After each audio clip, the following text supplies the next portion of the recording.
Dünyanın digər dəqiq modellərindən biri olan Kanada modelinin yenilənmiş məlumatlarına əsasən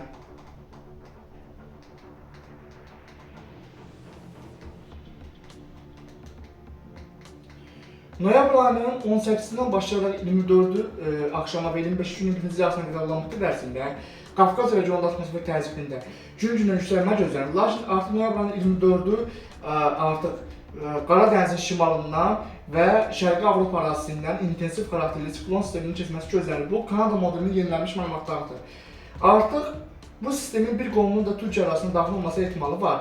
Noyabr ayının sonlarına doğru Kanada modeli də Avropanın İSKNDF modeli kimi eyni siqnallar göstərir ki, artıq noyabr ayının sonlarına doğru və dekabr ayının birinci həftəsinə doğru Türkiyənin qərbində, Qara dəniz ölkələrində və Avropanın şərq ərazilərində atmosfer təzyiqində bir xeyli azalma gözlənir ki, nəticədə şimaldan soyuq hava dalğasının əraziyə daxil olması nəticəsində hava şəraitinin kəskin dəyişilməsi ehtimalı var.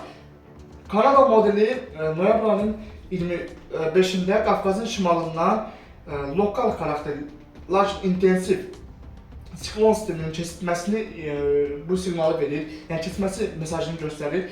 Bu o deməkdir ki, ərazidə hava şəraitində dəyişiklik ehtimalı noyabr ayının 25-dən sonra da ola bilər, lakin dekabr ayının birinci həftəsində isə bu dəyişiklik riski daha yüksək ehtimal olaraq qalır. Almaniya modelinin yenilənmiş məlumatlarına əsasən noyabr ayının artıq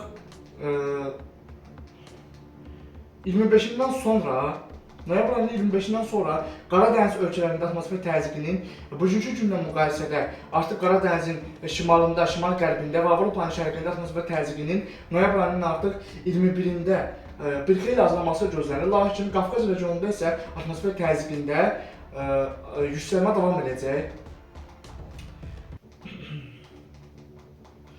Alman modelinin yenilənmiş məlumatlarına əsasən noyabr ayının 19-dan başlayaraq Qafqaz regionunda atmosfer təzyiqinin gün-gündən yüksəlməsi nəticəsində Qafqazın cənubunda hava temperaturunun gün-gündən yüksəlməsi gözlənilir. Bu o deməkdir ki, artıq 4 modelin 4-ü də, yəni Avropanın əsl mənbə modellərinin biri olan İSKNDF, Alman modeli, Kanada modeli və Amerikanın NOAA modeli 4 modelin 4-ü də eyni siqnalı verir ki, Qafqaz regionunda noyabr ayının 18-dən başlayaraq hava şəraitinin sabitləşməsi, noyabr ayının 19-dan 24-nə qədər olan müddət ərzində isə Qafqazın cənubunda atmosfer təzyiqinin orta troposferdə və eyni zamanda troposferin aşağı qatlarında gün-gündən təzyiqdə artım gözlənilir ki, bu da hava şəraitinin gün-gündən sabitləşməsinə səbəb olacaq. Lakin Qara dənizin şimal-qərbindən və Avropanın şərqindən isə